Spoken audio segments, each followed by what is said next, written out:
Yeah, right up. It doesn't make any sense.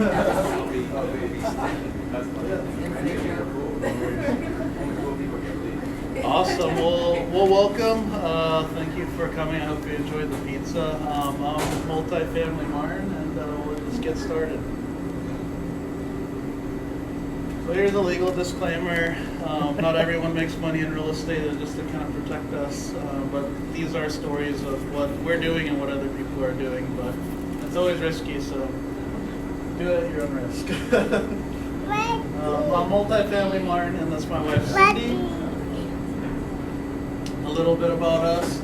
I started an online dating site. We own the first all-organic market here in Saratoga. I also have my own podcast, Become a Billionaire with me. If you haven't subscribed, please subscribe. I've been sailing since I was 5. My dad sailed to Hawaii and back in a America's Cup race. Yeah. Real estate investor. Grew up working on houses. We bought properties in over 4 states, buy and hold, tax deeds, short-term flips. My wife Cindy, she's an engineer. Also worked in tech. She manages our real estate portfolio. She actually just became a real estate agent a few weeks ago, so she now has her license. Yeah, congratulations. Thank you. And we also own a flooring company. The last project that we did, how many square feet was that? 1,300 square feet? Mm-hmm. So 1,300 square feet, complete brand new waterproof floors and baseboards. 2 days, we did it for $8,000. It's a lot cheaper than Costco. Trust me, we know. We've got quotes from Shaw and all of them. For that job, they'd probably do it for around $16,000. So about half the price, even though when you buy through Costco, you get that gift card. It's probably only $100, but it's not worth it. So yeah, we also do that.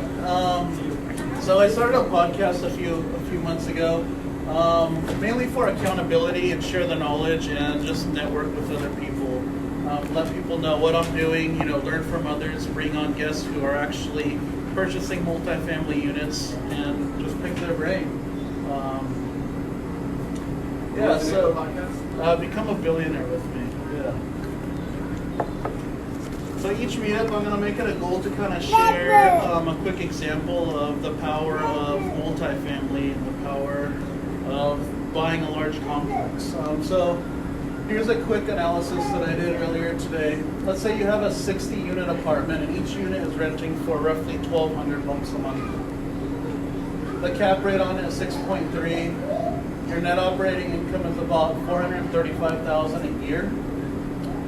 So you divide the NOI over the cap rate, and that values the property at almost $7 million, so $6.9 million.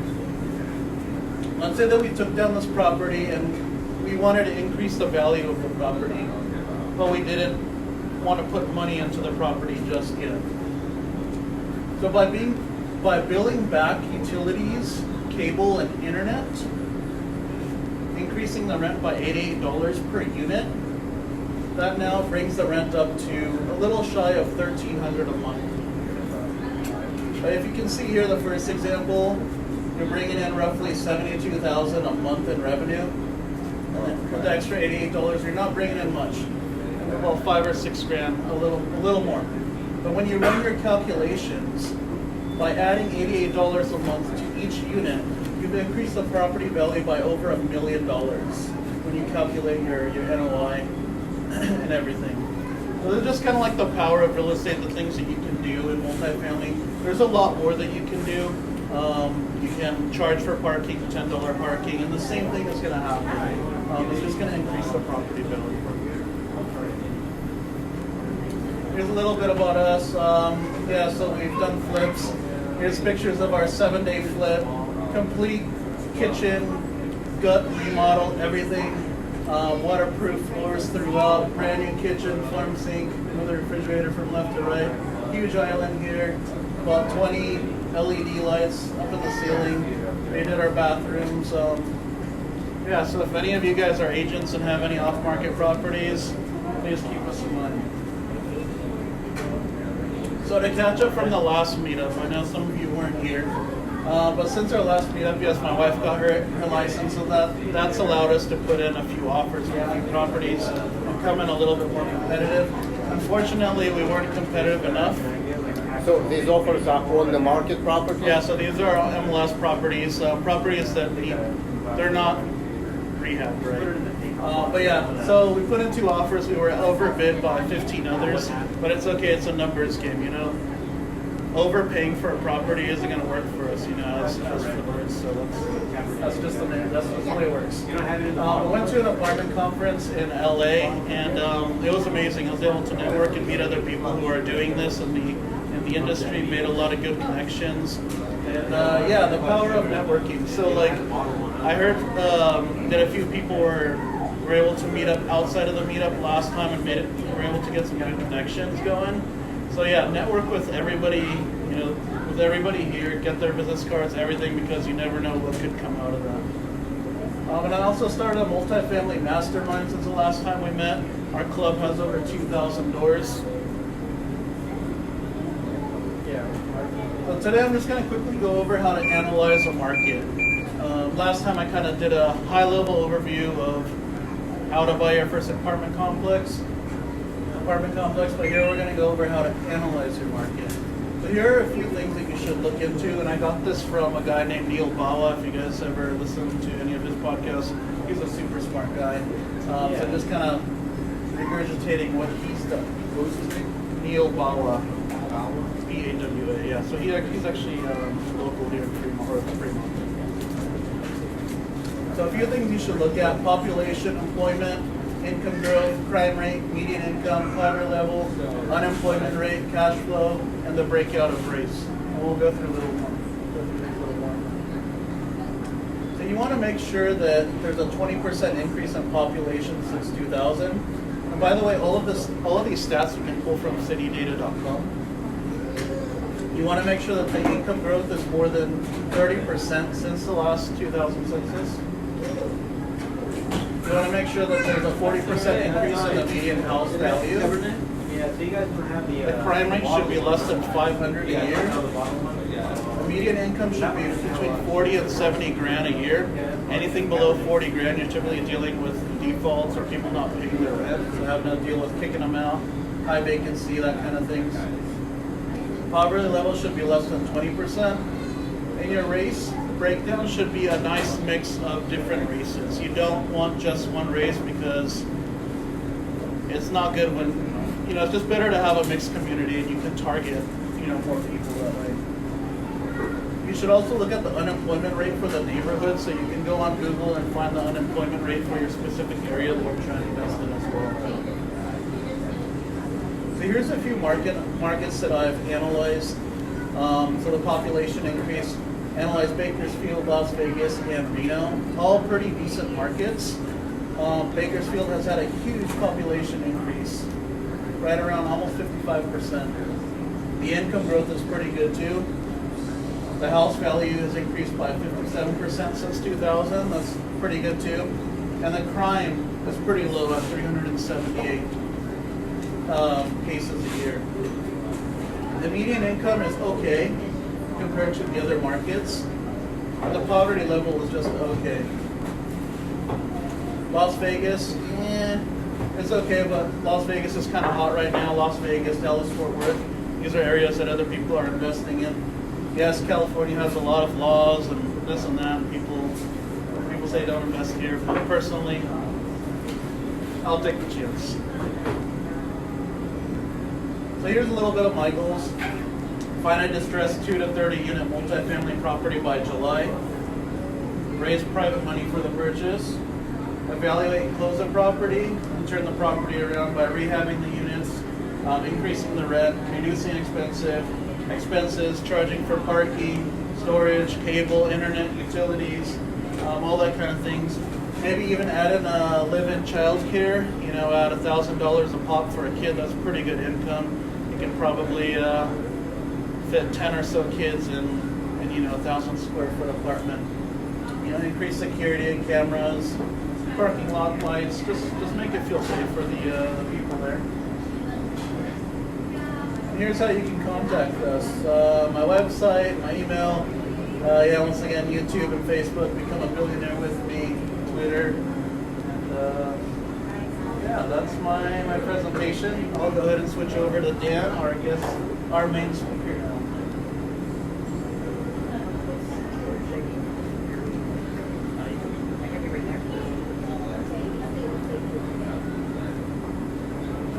The stage is yours, Mr. Dan.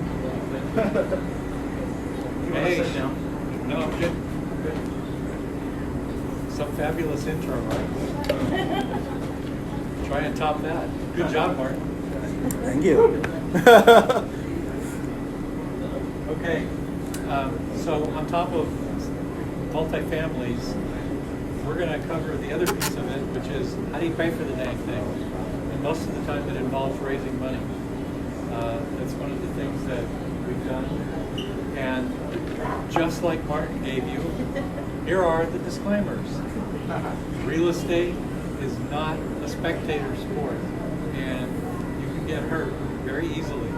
So pay attention to what you're doing, and we're here to give you information that works for us. Please use it at your own peril. Is it possible to speak up a little bit more, Dan? Yes. Awesome. Okay. So anyway, Michaela and I work together in the business. I have been in the real estate industry forever, since 1973. I did mortgage financing from 1982 until we decided to celebrate recession in 2008. And I have worked with investors probably since 2005. And the whole point of my work has been primarily off-market. So I did a lot of work to put deals together and bring the people in, make the things work, put all the pieces together. So that's a good look at what I do. And Michaela, my partner. So hi, my name is Michaela Rousseau. Should I stand? And I've been a real estate investor for the last 6 years. I'm originally from Chicago, so that's where I got my start. My parents have been landlords, so that was kind of my first, experience in what they went through. I got my real estate license in 2017. So for the past few years, I've primarily worked with real estate investors, typically flippers, and doing single home, single family resident, full guts, and new construction. So I have been involved kind of from the point of acquisition all the way through the project until the very end. So I have a little bit, I think, different perspective than a lot of agents because I kind of was renovator first. And I think with that, I've brought a lot of value to the investor teams that I've worked with. So I have a wide range of work experience and background from HR to recruiting. I've worked in wholesale, home decor design. I worked at Google in their real estate workplace services department. So just a broad range that I think have collectively helped me in being an agent. So that's a little bit of my background. Thank you. Okay. So what's this whole deal about private money? And the way we work together is I'm kind of the rainmaker, and she manages me and everything I do. So these are the 4 things you want to pay attention to more than anything else. This is a business about networking. What is your credibility in the transaction, and how are you going to demonstrate that? What's the deal like? And primarily, how well do you communicate with other people? Okay? All right. So let's talk about networking a little bit. That's exactly what we're doing. This is how I've met all of the clients that I work with. The whole idea is to meet people, build relationships, and develop a working relationship so that you have somebody you can talk with over time. There's lots of things that you want to pay attention to. You meet people. No, that's fine. So anywhere you can meet people is plenty good. Meetups is a great place to do it because you'll find people that are in your industry. You'll find people that are not in your industry. It's a great opportunity. You can do, oftentimes I'll meet people, as a matter of fact, just yesterday I got a message from somebody that I met at a meetup wanting to know if I wanted to have a coffee appointment with him. He's got some projects he wants to talk about. So anything that you can do to develop a relationship, phone follow-up is, for me, that's really important. It's primarily what I do. I stay in communication with people, I use the phone a lot, and it's always friendly, and then we get to business. So Dan, can I add to that? Yeah, go ahead. So for the rule of thumb and what that means is there is a specific strategy in when you're meeting people. And then, because mainly, hi Lee, I just met you, I have a project with you, and it's like, it's a stranger, it's awkward, right? And there are some, to decrease your liability, you want to have a certain amount of touch points with people before you really get into those discussions. So that's just something, those 3 touch points are just kind of the basics of building that relationship for your own safety. And there's a whole theory behind this, and there's some legality behind it as well. We aren't going to go into all of that, but the crucial thing is that you have a relationship with the people who lend you money.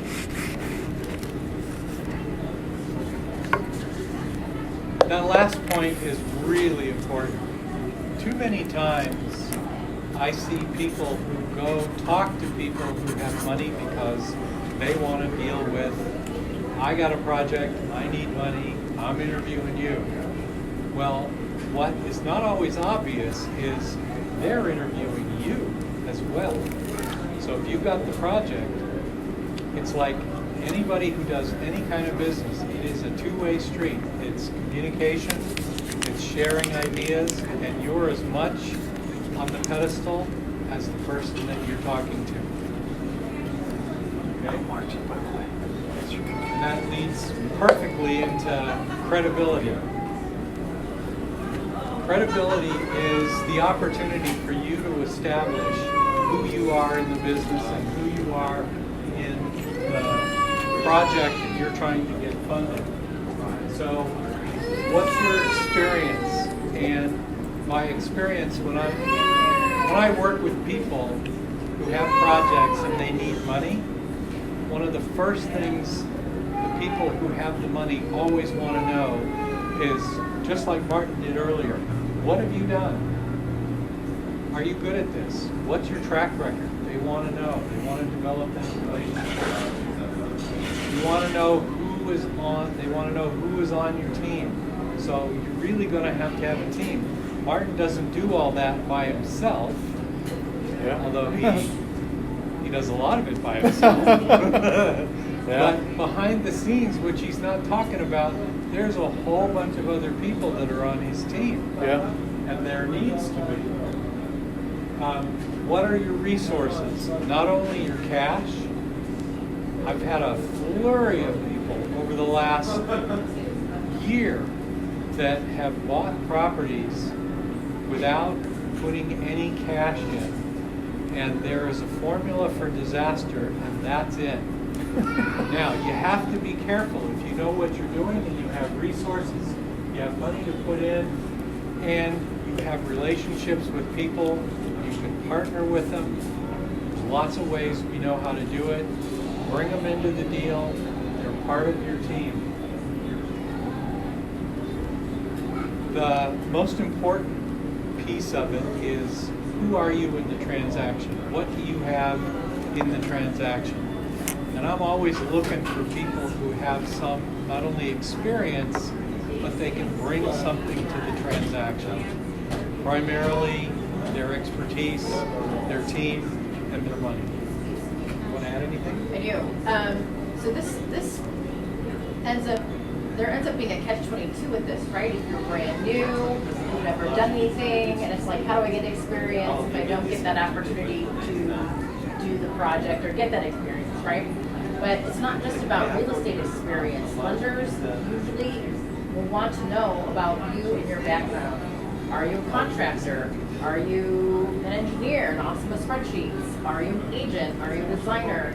Have you been in human resources? You're probably familiar with process operations.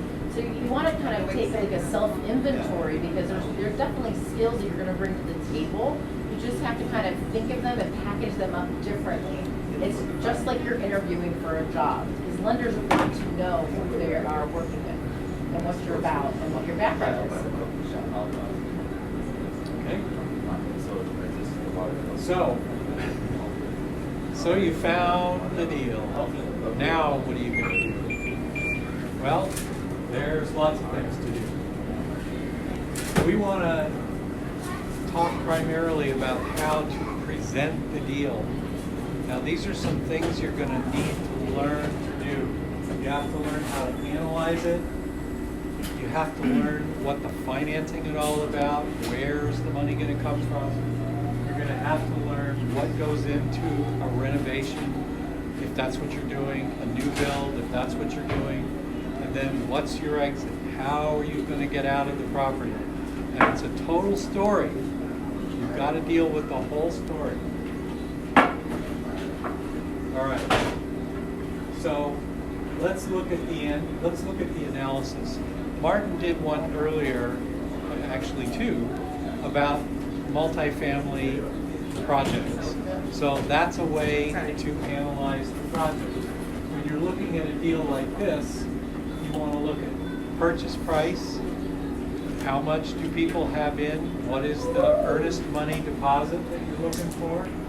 What are the renovation costs?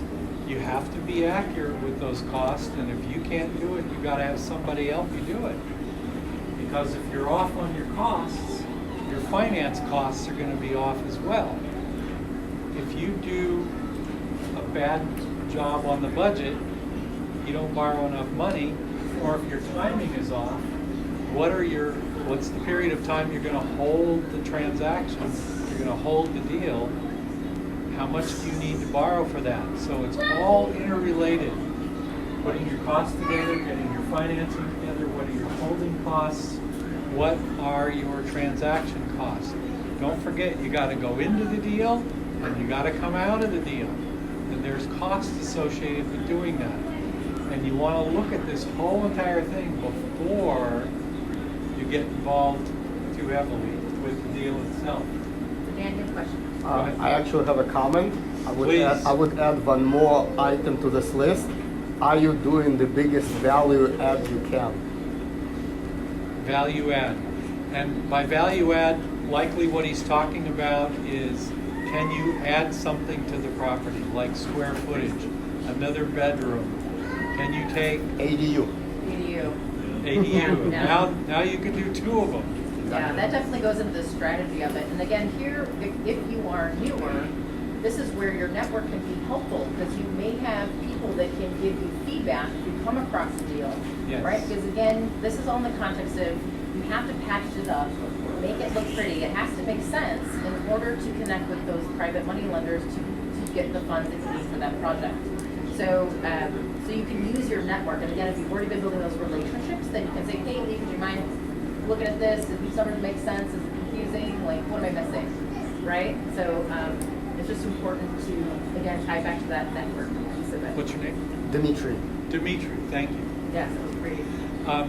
Another piece is the comparables.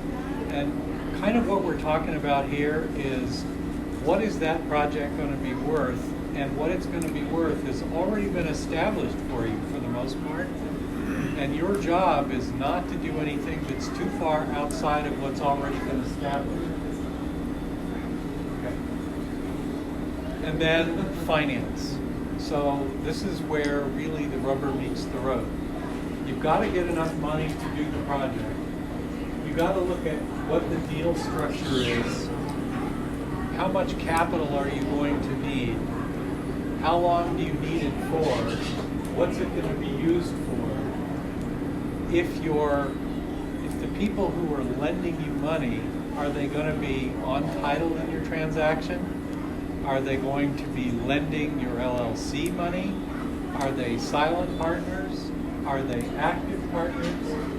Who will be on your loan itself, and what are the terms going to be? Because it changes the transaction, and it also impacts people differently. So the client who wants an active role is more likely to want to be on title. But you need to know that in the beginning. We started out by seeing a lot of people who wanted passive roles. They just want to lend money. They want a little opportunity for upside for their cash, but they don't want to have anything to do with the deal. Those are lenders. They're not always on the transaction itself. They're not always on title, but they're there. What kind of contingencies do you have in your transaction? So have you given yourself enough time in your contract to know what you're going to need to know before you have your deposit and your transaction go hard? And what I mean by go hard is all your money is now at risk. So all this is done before you actually get in contract, so you know what you're doing. And most importantly, it's crucial, if your plan A doesn't work, that you have a plan B. And one thing that Michaela and I talked about this afternoon, there's no shame in backing out a deal. If you get to the point where you've looked at all the numbers, you've looked at the comparables, you've looked at borrowing the money, you decide that there's just not enough profit left in this, there's nothing to do but walk away. Even though it might be embarrassing, it might be difficult, you just have to walk away. You've got to make sure that it's profitable. We had a guy come to us with a property in Oakland last week. He had it for sale for like 6 weeks. He had a deposit down. He decided that rather than lose his deposit, what he'd do is buy it. So we said, okay, give us your plan. We made him go through this exercise. And what he discovered was there was nothing he could do to turn a profit on that project. And so he walked away from his deposit, but he walked away. And he saved himself a lot of money and a lot of headache. So get somebody good to work with you, and also be good at your numbers. And it takes time to learn how to do this. And you got to partner with people who know what they're doing. Show me the money. Everybody wants to know where the money is. There's a lot of things to think about. What are the points?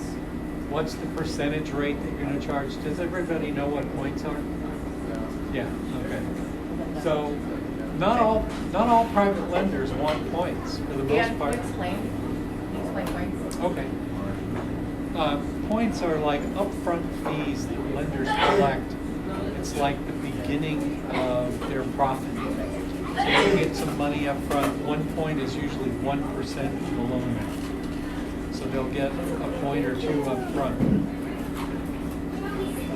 That's for people, well, it's both ways. There is a lender who constantly comes to me and he says, my prices are always the same, 12% interest and 2 points. That's what he wants. So before you do any deal with him, you know you're going to pay 12%, and you're going to pay him 2% of the loan amount that he lends you. So that's what points are. But not everybody does it. Some lenders will be more interested in what the interest rate is, and they'll want possibly to participate in equity at the end. You'll see a lot of investors who will defer all their payments. So are you going to make monthly payments? What's the monthly interest rate that somebody is going to do? And if you make monthly payments, is that all you're going to get? And a lot of times investors who are buying the property and borrowing the money, they don't want to make monthly payments. They'd rather see a balloon payment at the end of the loan. So that's when you get the most amount of income from the from the investor who owns the property. And the investor who lends the money stands a better chance of being in a better profit position if they're willing to do that. And then, what's the security? This is the big thing. There are so many people that want to do loans, but they want to make sure that they have security. Security is like, you own a piece of property, I want a second deed of trust on the piece of property. Or like in Dimitri's example with his transactions, he's all the time working with security. Like, you're going to do this, you're going to do this, first lender, second lender, and it all comes together and it closes escrow. At the end, it's all in place. So you want to work with the security. The problem that you get into a lot of times is some investors who buy property would rather not have people on their project. They would like to have people lend the money to their LLC, or they think a personal guarantee is a good enough security. You may need to provide that in addition to, but usually it's not enough security. And then one final, well, there's several ways to do it. You can do syndication is another way of funding a deal. You can do joint ventures. And I'd say of all the things to consider, joint venture is probably the most powerful, because it's you and the investor. If you own the property and you're looking for an investor with money, you're in the deal together. You're at some level in the project together. Whether it's you form an LLC and make them a part of your LLC, and the LLC buys the property, or if you both hold title to the property. However you do it, a joint venture is the way to actually share the profits in a way that's count-onable, you can depend on it, it makes sense, and people will participate with you. And you have a lot of variability too, a lot of variety in what you can actually do. And you can combine different ways of doing this as well. You want to add something? Yeah. Again, just to tie back to networking and building relationships, a lot of these are the questions that you can ask people, right? Because if they're at a real estate meetup, they're there to make real estate connections and network as well. And so you can ask them, have you ever lent on a project before? And he says, yeah, I do it all the time. He's going to know what he wants out of it. He's going to know that he wants APR plus points. He's got a standard set thing. Or he may be more open to an equity type of arrangement. So a lot of these are just help you kind of guide you through those questions and ask people. It helps you get to know them. You get to know what their risk, their comfort level with risk is, and really kind of at the end of the day, the more riskier the deal, the more expensive that money is going to be. There are people that are okay with lending in non-secured positions. It's just probably going to cost you a lot more money in the deal. And there's a time to do that. Like if you're at the tail of the project and oops, you ran into something and you have to change your laterals to or there's a bigger expense that you weren't planning for. There are people that will swoop in to save the day, and you're just going to have to pay more for it. So. And that's another thing, when you are working with somebody who is an investor and brings cash to your deal, it's always good to ask them, if we encounter more expenses, do you have the capacity and willingness to put in more? Because that's the most logical place to get more cash if you need it. And it's better to work those things out up front as you're getting to know people, Yes. versus when you're in the middle of it and you're like, hey, you have an extra $50K, right? And they're like, no, do you have it? No, I don't. And then you're at a standstill, right? So again, it just ties back to how important it is getting to know those people ahead of time, asking them questions, asking what their comfort level is, so that way you kind of talked about those worst case scenarios and have a plan just in case. I get people who are brand new and they don't really know how to deal with all of this, and they ask a lot of questions. And that's one of the places where we work really well, is because we can tell them pretty much what some of the guidelines are and set them up with something they can try in whatever it is they want to do. If they're investors and they want to buy a property, or if they're private money lenders and they want to invest in a project, we can kind of coach them what to do. And we can moderate the amount of risk based on whatever the transaction is. All right, renovation. So this, actually Michaela can talk to you way more about this, but just high level, there's a strategy. You always want to have a strategy. How are you going to do this? Here's your value add Yeah. section. Are you going to add value, or are you just going to repair what's there? Are you going to do a light rehab? Are you going to do a full gut? Are you going to rebuild it, which means you tear it down and put up a new one? That by far is the most extensive and costly and time costly. How's your design going to go? In other words, are you going to have to bring in a designer, or can you do it like you see those shows on TV, My First Flip, where they do it on a wall? Probably not around here. What's your cost? And what kind of a contractor team are you going to need? Yes, sir. And I would add on design, are you doing it in line with what the market will bear? You don't build a mansion in a bad neighborhood and the other way around. Yes. Yeah, that's exactly You want to be just a little bit above the baseline for the neighborhood, Yeah. but not go too far in over improvement. Well, and you know, as an agent, it goes back to the comparables that you're seeing out there. So again, the private money lender, again, is going to be looking at this package to see how organized it is, what you're pulling together, and they're going to test it out. They're going to look at your comps. They're going to say, okay, this comp is fully renovated, but you're saying you're only going to want to paint your house and get the same amount of money. They're going to look, especially a more experienced lender, is going to look at that information. So again, having it packaged and going through your due diligence, asking people that are experts in those categories, it will help you create a better package to present to that lender. We've had people do it both ways, and probably one of the toughest situations was we had a client who built a brand new house, and it was in an area that all the houses, regardless of their age, all the way from brand new to 50 years old, was maximum 3,200 square feet. This guy bought a big lot, and that lot easily accommodated a 5,000 square foot house. So that's what he built.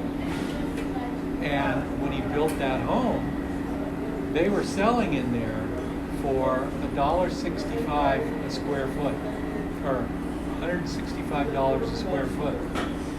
And That's because build cost. That's Yeah. low. Build cost. Build cost. Is it recently? Yeah, like a year or so That's ago. pretty good. Yeah, that was build cost. But what wound up happening was he had to reduce the overall cost of his project because it couldn't sell in that area for what he needed to get for 5,000 square feet.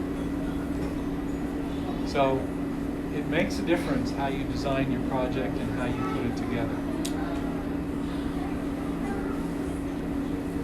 Okay.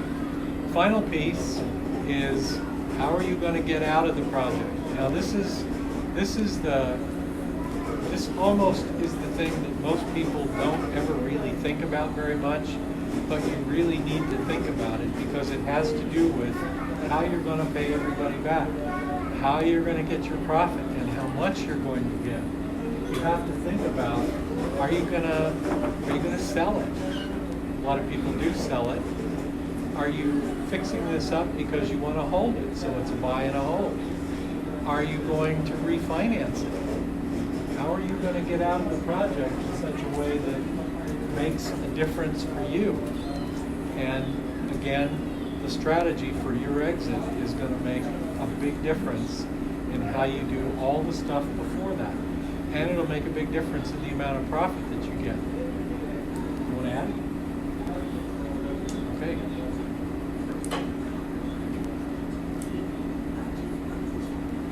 This is my favorite piece because if you really aren't good at communication, one, you probably have no business being in this business.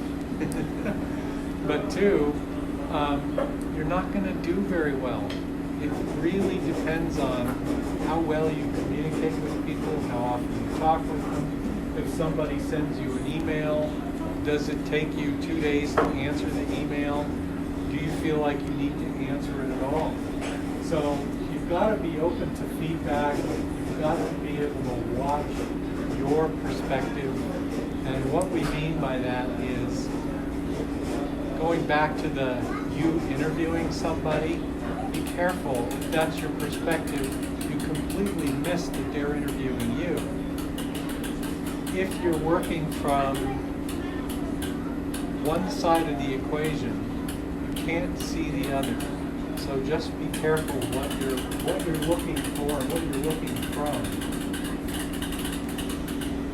You've got to be prompt, you've got to be professional, especially, here in the Bay Area. Those are kind of hallmarks of things you have to do. And you stick out if you're not able to perform that way. But I think it's pretty much something that all of us usually wind up doing. So there's a lot of things that you can work on, but the most important part is to be in communication with people and treat them the way that you would want to be treated. It's back to the same old things we learned in kindergarten. Do what you want people to do to you. What do you have? Just to kind of add on to the do what you say you're going to do, I would say, and again, this is coming from my HR recruiting background, right?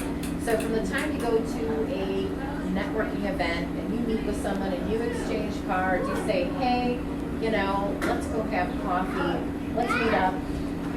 The process already starts. The process of raising money has already started. So if you are late, if you don't call them to tell you you're going to be late, if you don't show up, in their head they're like, why would I've just wasted my time on this person. Why would I give them money? Even though that conversation might not even be about money at that phase, right? So it's just important that as soon as you start communicating with people, that's when the raising of the money happens. And sometimes it takes time because again, you're building relationships, with those people. But it's just really important that you understand that piece. I can't say enough about being on time and doing what you say you're going to do. This is a real passion for me.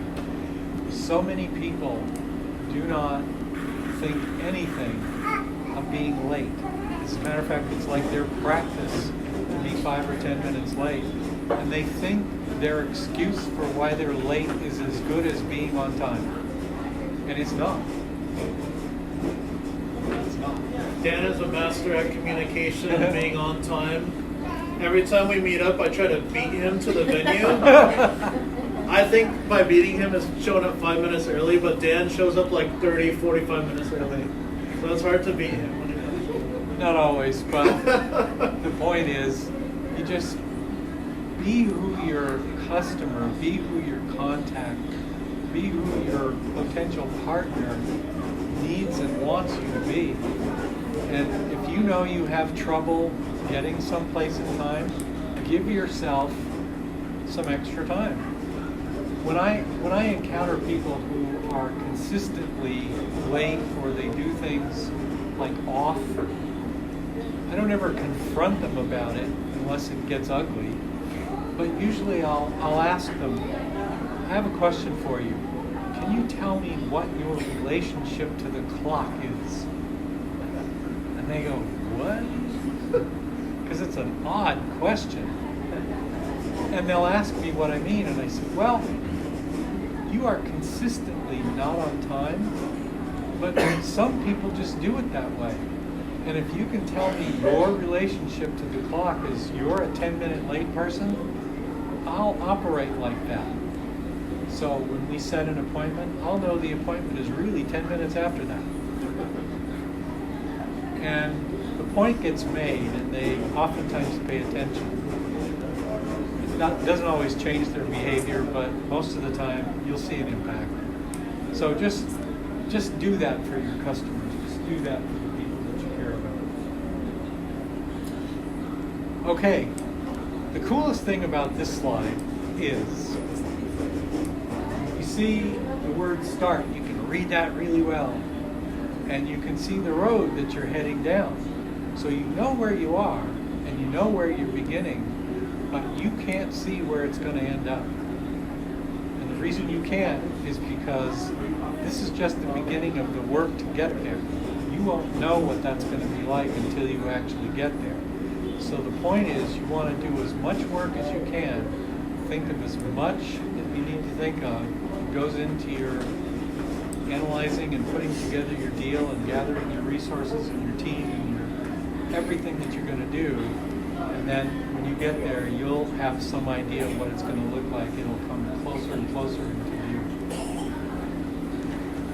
Any questions? One step, quick add-on to that. Okay, add to that. I think the biggest thing for a lot of people, because there's agents in the room, we're kind of built-in networkers. We're built-in, it's built in us to build relationships and communicate, right? That's part of how we're wired. It's just the industry. But it's not second nature for everybody to be that communicator and to be that networker.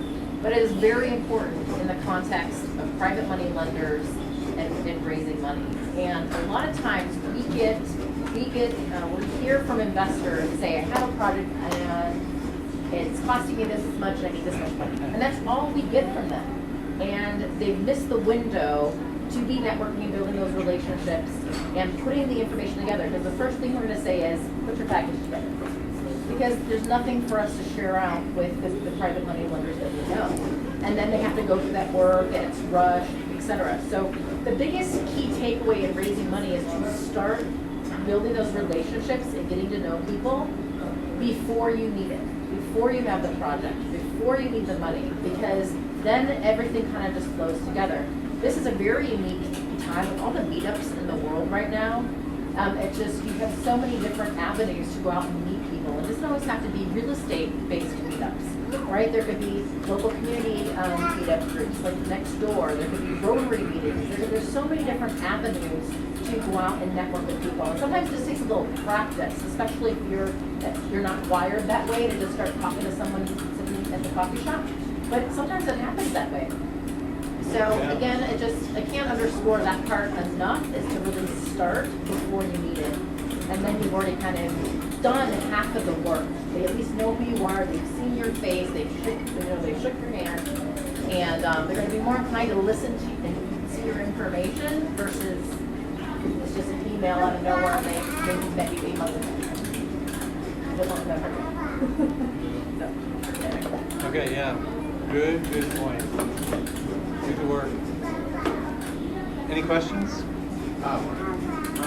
What are some good resources to learn how to analyze numbers and deals?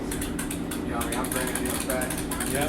That's the opinion, but You want to partner with, I'd say, all that stuff. well, first of all, you partner with us, but outside of that, Listen to my anybody podcast. that's done projects. Now, Mark is one of those people who really shares a lot of what he does. So you got his social media stuff. Go there and look at some of the stuff that he does. But there's other places that you can find out too. If you find, let's say you know where there's a project that somebody's working on. Find out who owns the project and find a way to talk to them, because you'll sharpen your communication skills like that. There's projects all over the place that you can see that there's work going on. And you won't always get to the person who controls it by talking to the people who are doing the work, but it's a good place to start. start with your friends. If you have friends that have done projects, they're the easiest people or resource to go to and say, hey, show me what you do. How do you pull it together? Right? Because there's so many different ways. There's so many, every educational program out there has got their own spreadsheet of how to do analysis and this, that, and the other. Right? Some of it's kind of common sense if you just started off with a list. But there's so much information in podcasts nowadays. There's YouTube. There's so much information. Bigger Pockets is always a good one. Go to Martin. Martin, you share. You probably listen to like 30, right? Yeah, become a billionaire with me. Obviously, self-promotion for my podcast. There's Rod Cleef. What's the name of his podcast? Something about cash flow to real estate investing. Rod Cleef. Yeah, he's really good too. I consider him one of my mentors when it comes to the multifamily space. KHLEIF.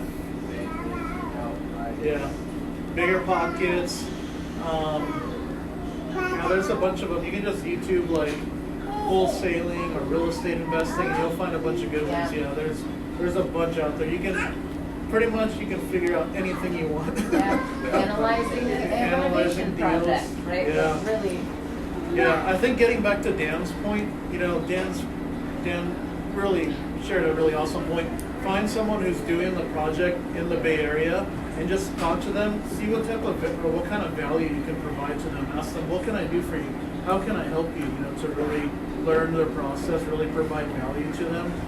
Because you'll learn so much. And going through this like Meetup and podcast thing, the more I give, the more I give out, the more you receive. It's just a magic thing, the way it works. And I never believed in that before. I was always me. But not until you start sharing everything that you know, trying to provide value to as many people as you know, will things start to come back to you. Yeah. I'll tell you a story about somebody that we are working with. Several years ago, she came to me and she said, she's just really young, early 20s, and she said, I really like real estate. I'd like to get into real estate and learn how to do it. And I could tell that she's so green that there's not much I could teach her because there's just so far east to go. But she kept calling and asking me the same questions. And I said, okay, look, here's what I think you should do. Just talk to some people and then come back to me and tell me what you figured out. So she started talking to people. And she came back and she said, I feel like I ought to be asking them to do something. Well, what would you like to ask them to do? She says, well, I'd at least like to know if they have a house they want to sell or something they want to buy. I said, all right, try that and come back to me and tell me what you get. So, long story short, she decided to start learning how to do door knocking, right? Door knocking is one of those things that scares so many people to death. It's how I started my career. But she did that. She was doing it for like 4 or 5 days a week. She got really good at finding leads, people that actually wanted to. Fearless in that door. She got hired by somebody who paid her for those leads, and she's finally decided that, you know what, this is really a good business, and rather than getting paid this $16 to $20 an hour plus some chunk of change for the lead, I'm going to get my license. So she's now studying to get her license, and she's likely to be a team member with us over a period of time. So what she did is she just found a way to be useful to somebody that served her needs. And she was willing to put in the time and make it work. Yeah. So it's all in how you approach it. And you've heard people say that if you give things away, you come back multi times. Definitely true. So just by starting this podcast and Meetup group, I've only been doing it for like a couple months. But easily, just from the networking and things that people that I've met, I've been able to raise over $750,000 just from the people that I've met through the things that I've been doing. And it's only going to grow the more you network, the more you give out, the more you provide people with knowledge or whatever you can do to help somebody out. And let me add something to that, Martin. Good. We're good. You want to take extra good care of the people who lend you money. They are the first ones to get taken care of exactly like you promised. Remember the integrity piece? Do what you say you're going to do. You want to take care of those, even if it means you're not making a thing. You got to make sure you get what they expect back to them, because it's the only way they're going to continue to work with you. So they're the most important person in your transaction.